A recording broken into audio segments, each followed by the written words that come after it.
लोग अक्सर ये सवाल पूछते हैं, क्या डॉक्टर एक बार मुझे थायराइड हो गया तो क्या मुझे जिंदगी भर थायराइड की दवाई खानी होगी? क्या ये कभी ठीक नहीं हो सकता? और एक बहुत ही कॉमनली पूछने वाला सवाल है कि मुझे थायराइड हो गया है तो मैं क्या खाऊं और क्या नहीं।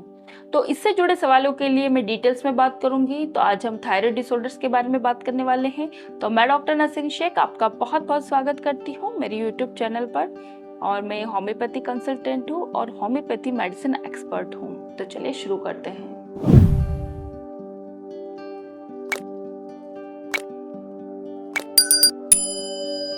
तो आज हम बात करेंगे महिलाओं में थायराइड की समस्या के बारे में। महिलाओं में थायराइड बहुत ही आम समस्या है। हर 8 में से एक महिला को अपने जीवन में थायराइड की बीमारी से होकर गुजरना पड़ता है। महिलाओं में पुरुष के मुकाबले थायराइड होने के चांसेस 5 से 8 गुना ज्यादा होते हैं। लगभग 4 से 4.5 करोड़ लोग थायराइड की बीमारी से ग्रसित हैं और थायराइड की बीमारी लगभग आपके सभी अंगों को इफेक्ट करती है। आपकी लाइफ स्टाइल में भी बाधा डालती है। लेकिन अगर आप इसके लक्षण को शुरुआती दिनों में पकड़ कर ले, इसका ट्रीटमेंट स्टार्ट कर दे और अपनी रेगुलर लाइफ स्टाइल में कुछ ऐसे बदलाव लाए जिससे हम थायराइड की प्रॉब्लम को शुरुआती दिनों में ही पकड़ कर सकते हैं और इससे जीत सकते हैं। तो आज के इस वीडियो में बात करेंगे थायराइड की बीमारी कितने तरह की होती है, क्या क्या लक्षण हो सकते हैं महिलाओं में इसके, और कौन सी हम ब्लड टेस्ट करवाएं और ऐसी कौन सी कारगर होम्योपैथी मेडिसिन लेकर हम इसे ठीक कर सकते हैं, वो भी बिना किसी साइड इफेक्ट्स के। तो अब थायराइड से रिलेटेड कुछ इंपॉर्टेंट इंफॉर्मेशन को समझ लेते हैं। थायराइड हमारे शरीर में क्या रोल प्ले करती है? तो थायराइड हमारे शरीर की बहुत महत्वपूर्ण ग्रंथि होती है, यानी कि ग्लैंड होती है, और ये हमारे गले में खाने की नली और सांस की नली के बिल्कुल सामने सिचुएटेड होती है, मतलब अप्रोक्सीमेटली यहाँ पर सिचुएटेड होती है और एक तितली के शेप की बनी हुई होती है। ये हमारे शरीर में बहुत important hormones thyroxine T3 T4 को रिलीज करती है और ये हार्मोन्स हमारे शरीर में मेटाबॉलिज्म को कंट्रोल करते हैं। हमारे शरीर के हर ऑर्गन्स में जैसे कि दिल, दिमाग, मांसपेशियां, हड्डियां, बच्चेदानी, इंटेस्टाइन, स्किन, आपका मेटाबॉलिज्म, हर तरीके से थायराइड हमारी बॉडी में इन अंगों को इफेक्ट करती है। इसलिए इसके जो सिम्टम्स आते हैं वो बहुत ही ब्रॉड होते हैं। तो देख लेते हैं थायराइड कितने तरह की होती है। थायराइड 2 तरह की होती है, हाइपोथायराइडिज्म और एक होती है हाइपरथायराइडिज्म। अगर थायराइड ग्लैंड काम करना कम कर दे तो हमारे शरीर में थायराइड हार्मोन्स की कमी हो जाती है, जिसे हम हाइपोथायराइडिज्म कहते हैं, यानी हमारे शरीर में थायराइड हार्मोन्स की कमी हो गई है। और कई बार थायराइड हार्मोन्स ज्यादा काम करने लगते हैं, उस कंडीशंस को हम हाइपरथायराइडिज्म कहते हैं, मतलब कि आपके शरीर में थायरोक्सिन लेवल बढ़ जाता है। हाइपोथायराइडिज्म महिलाओं में बहुत ही कॉमनली देखा जाता है, इसलिए हम पहले हाइपोथायराइडिज्म के बारे में बात करेंगे। हाइपरथायराइडिज्म के बारे में एक सेपरेट वीडियो बनाऊंगी, तो उसमें पूरे डिटेल्स में हाइपरथायराइडिज्म के बारे में बात होगी। आज हम हाइपोथायराइडिज्म के बारे में बात करने वाले हैं। हाइपोथायराइडिज्म यानी कि इसका मतलब इसके नाम में ही छुपा हुआ है, हाइपोथायराइडिज्म। हाइपो मतलब कम, यानी कि हमारे शरीर में थायराइड बनना कम हो गया है, हमारे शरीर में थायराइड की कमी हो गई है, हमारे शरीर में इसके मेटाबॉलिज्म कम हो गए हैं। अब बात करते हैं इसके लक्षण की। इसके जो मेन लक्षण है वो देखेंगे तो बहुत ही कॉमनली महिलाओं में देखने को मिलते हैं। वजन का बढ़ना, शरीर में सूजन आ जाना, मोटापा होना, बाल झड़ने लगते हैं, स्किन अनहेल्दी हो जाती है, मतलब स्किन पर झुर्रियां भी आने लगती है और एक्ने भी हो जाती है। आपको कॉन्स्टिपेशन हो सकता है, मांसपेशियों में दर्द, हड्डियों में दर्द, महिलाओं में चिड़चिड़ापन हो जाता है, भूलने की बीमारी भी फील होने लगती है, चीज को रख कर आसानी से भूल जाती हैं, इरिटेबल हो जाते हैं और आप डिप्रेस्ड भी हो सकते हैं। कई बार महिलाओं में कुछ भी सिम्टम्स नहीं होते हैं, डिप्रेशन भी एज अ थायराइड का कारण हो सकता है। घबराहट का होना, थकान होना, ये भी थायराइड के सिम्टम्स हैं। अगर पुरुषों में थायराइड है तो सेम सिम्टम्स पुरुषों में भी देखने को मिल सकते हैं। महिलाओं में भी पीरियड्स में अंतर आ सकता है। आपके पीरियड्स ज्यादा हो सकते हैं, यानी आपको पीरियड्स के दौरान हैवी ब्लीडिंग, क्लॉट्स निकलना, ज्यादा जल्दी पैड चेंज करने की जरूरत पड़ सकती है, जिसे हम मेनोरेजिया बोलते हैं। या फिर पीरियड्स काफी जल्दी आने लगते हैं, इरेगुलर भी हो जाते हैं और कभी कभी कुछ पेशेंट्स के अंदर डिले भी हो जाते हैं, बहुत 1-2 महीने की गैप से भी पीरियड्स आने लगते हैं। या महिलाओं में थायराइड से इनफर्टिलिटी भी होती है, यानी कि कंसीव करने में आपको दिक्कत होगी, माँ बनने में आपको परेशानी हो सकती है।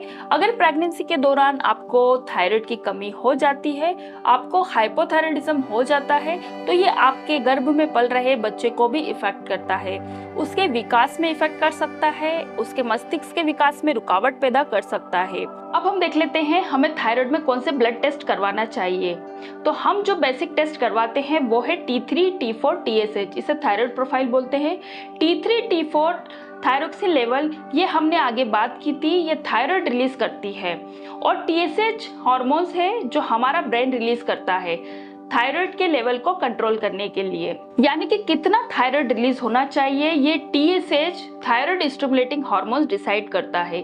अगर आपको हाइपोथायराइडिज्म है, आपके शरीर में T3, T4 के लेवल कम हो जाते हैं तो TSH बढ़ जाता है, उसे हम हाइपोथायराइडिज्म कहते हैं। और अगर हाइपरथायराइडिज्म है तो आपके शरीर में T3, T4 का लेवल बढ़ जाता है तो TSH का लेवल कम हो जाता है, तो उसको हम हाइपरथायराइडिज्म कहते हैं। इसकी मैं डिटेल्स में बात करूंगी नेक्स्ट वीडियो में। तो इससे जुड़े हुए सवालों के बारे में बात करते हैं। अगर कोई किसी को थायराइड हुआ है और अगर उसका डायग्नोस्ट जल्दी हो गया है, उसने जल्दी इसको ट्रीट करने की कोशिश करी है, तो सबसे पहले अगर वो मेडिसिन ले रहा है एलोपैथी तो उसके साथ होम्योपैथी भी ले, तो होम्योपैथी आपके थायराइड लेवल को बिल्कुल जड़ से ठीक करेगी। रूट कॉज से ठीक करने की बहुत ज़्यादा इसमें क्षमता होती है और ये आपके दिमाग पर जाकर भी काम करेगी, आपका थायराइड लेवल को भी अच्छे से मेंटेन करवाएगी। अगर आपने होम्योपैथी ट्राई किया है तो वो परमानेंटली आपका ठीक होगा और सही से वो मेंटेन होना शुरू होगा और वो आसानी से आपका लाइफ तक ठीक रहेगा। आप इसको होम्योपैथी लेंगे तो काफ़ी बेस्ट रिजल्ट मिलेगा। नेक्स्ट सवाल ये है कि हम क्या खाएं। तो आप इसमें अच्छी से अच्छी डाइट लें, सिंपल डाइट लें और आपको आपकी लाइफ स्टाइल में चेंजेस लाना है, आपको योगा करना है, आप मेडिटेशन करें, एक्सरसाइज करें तो आप बेटर रिजल्ट पाएंगे। फिर आपको क्या नहीं खाना है, आपको बंद गोभी, पत्ता गोभी, शलजम, सोयाबीन से बनी हुई चीज़ें, सोया ऑयल भी नहीं खाना है, मूंगफली के दाने नहीं खाना है, आपको पैकिंग फूड्स होते हैं, जितने भी पैकिंग आइटम्स होते हैं उनको नहीं लेना है, मैदे वाली चीज़ों को अवॉइड करना है, जंक फूड को अवॉइड करना है, बेकरी वाले आइटम्स को अवॉइड करना है, तो आप काफ़ी अच्छे रिजल्ट पा सकते हैं और आप बहुत बेटर फील करेंगे क्योंकि मेडिसिन तो आप ले रहे हैं लेकिन आपको डाइट भी अच्छे से फॉलो करना होगी। तो दोस्तों, अगर हाइपोथायराइडिज्म आपको डायग्नोस्ट हुआ है, थायराइड के लेवल कम हो गए हैं, तो हमें कौन सी कारगर होम्योपैथी मेडिसिन लेना है जिससे हम रूट कॉज से इसको ठीक कर सकते हैं। तो फर्स्ट मेडिसिन है ट्यूबरकुलिनम 1M। जब ट्रीटमेंट शुरू कर रहे हैं तो सबसे पहले इसको लेना है, पर आपको इसका एक डोज लेने के बाद 24 घंटे तक कोई भी मेडिसिन नहीं लेना है। जैसे आपने ये ट्यूबरकुलिनम 1M की बॉटल है, इसको आपको 2 ड्रॉप ले ली, 24 घंटे तक आपको कुछ भी नहीं लेना है। इसके बाद फिर आपको नेक्स्ट डे आपको क्या करना है, नेक्स्ट मेडिसिन लेना है, जैसे थायरोडिनम 200। मरीजों को मीठा बहुत पसंद होता है, उसकी क्रेविंग होने लगती है इसमें, और ज़्यादा मोटा रहता है, मतलब ओबेज रहता है, वेट गेन रहता है उसका, ज़्यादा से ज़्यादा मानसिक और शारीरिक रुकावट पैदा होने लग जाती है उसके दिमाग पर थायराइड होने की वजह से। तो थायरोडिनम जो है वो उसके थायराइड लेवल पर जाकर के काम करेगी, थायराइड को बहुत अच्छे से काम कराने लगेगी और अच्छे से हार्मोन्स को रिलीज करेगी। तो थायरोडिनम 200 पोटेंसी सुबह शाम लेना है डायरेक्ट टिप ऑफ टंग पर, तो ये आपको बेस्ट रिजल्ट देगी। फिर नेक्स्ट देखते हैं CPR 30। इसमें जो फीमेल्स होती है वो लीन थीन होती है और बहुत ही ज़्यादा वो थकी हुई रहती है, टायर्ड फील करती है और उसको काम करने की बिल्कुल इच्छा नहीं होती है, उसका मन नहीं लगता है, किसी भी काम पर मन नहीं लगता, कोई से भी लेवल पर नहीं कर पाती है और वो बहुत ज़्यादा डिप्रेस्ड होने लगती है। तो CPR 30 सुबह शाम लेना है डायरेक्ट टिप ऑफ टंग पर, 2-2 बूंद लेना है, तो इससे काफ़ी अच्छे रिजल्ट मिलेंगे। और अगर डिप्रेस्ड होने की वजह से, कुछ टेंशन होने की वजह से अगर उसको थायराइड इश्यूज हुए हैं तो इससे बहुत अच्छे रिजल्ट मिलेंगे। फिर नेक्स्ट मेडिसिन देखते हैं कैल्केरिया कार्ब 30। इसमें जो फीमेल्स होती है फेयर फैटी फ्लेवी रहती है, मतलब एक चब्बी चब्बी सी रहती है, मोटी सी रहती है और फैट उसके एब्डोमेन पर बहुत ज़्यादा लगा हुआ होता है, मतलब एक एब्डोमेन जो होता है वो बहुत ज़्यादा फैट से भरा हुआ रहता है और इसको पसीना बहुत ज़्यादा आता है। थायराइड की इश्यूज होने की वजह से इसका जो हाथ होते हैं, पाम और सोल, उस पर बहुत ज़्यादा पसीना आने लगता है। तो कैल्केरिया कार्ब 30 बहुत अच्छा काम करती है और इसका एक सिम्टम्स और है कि इसमें कैल्शियम की कमी होने लग जाती है फीमेल्स के अंदर, तो वो थोड़ी दूर जा कर के थक जाती है, अगर वो थोड़ी दूर चलती है तो थकान होगी और उसकी जो दांत है और हड्डियां हैं उसको बहुत कमज़ोर लगने लगी, दांत भी उसके टूटने लग जाते हैं। तो कैलकिरिया कार्ब 30 बहुत अच्छा काम करती है। इसको 2 बूंद लेना है सुबह शाम डायरेक्ट टिप ऑफ टंग पर, तो बहुत अच्छे रिजल्ट मिलेंगे और थायराइड लेवल भी काफ़ी अच्छे से कंट्रोल करेगी। फिर नेक्स्ट मेडिसिन देखते हैं फाइटोलक्का D30। इसमें फीमेल्स फैटी होती है, बॉडी उसकी पूरी फैट से भरी होती है और उसका मेटाबॉलिज्म बहुत ही ख़राब रहता है। अगर वो थोड़ा सा भी कुछ खाती है तो उसका डाइजेस्ट नहीं हो पाता है और उसका जो मेटाबॉलिज्म है वो डिस्टर्ब रहता है और फैट का डिपोजिशन बहुत ज़्यादा रहता है। तो फाइटोलक्का D30 उसको सुबह शाम लेना है डायरेक्ट टिप ऑफ टंग पर, तो इससे काफ़ी बेस्ट रिजल्ट मिलेंगे, वेट भी कम होगा, थायराइड की इश्यूज भी ठीक होंगे।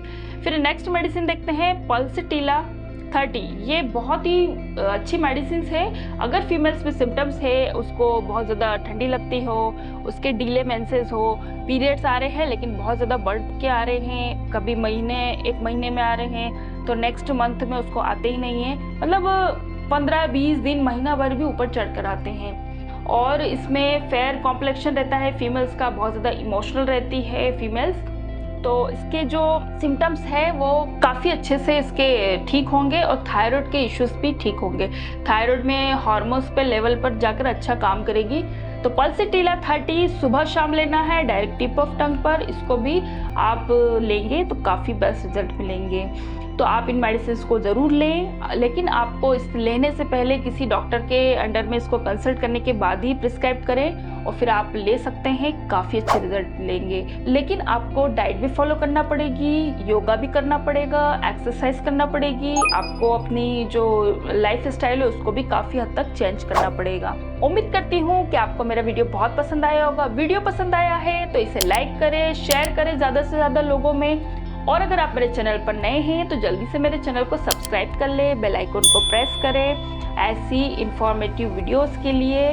और अगर आप उसे कंसल्ट करना चाहते हैं तो डिस्क्रिप्शन में मेरा नंबर है, आप उस पर अपना अपॉइंटमेंट बुक कर सकते हैं, लेकिन आपको उस पर मैसेज ड्रॉप करना है, कॉल नहीं करना है, और मैं आपको अपॉइंटमेंट दूंगी और आपसे कंसल्ट करूंगी। तो मिलते हैं नेक्स्ट वीडियो में, तब तक के लिए थैंक यू सो मच।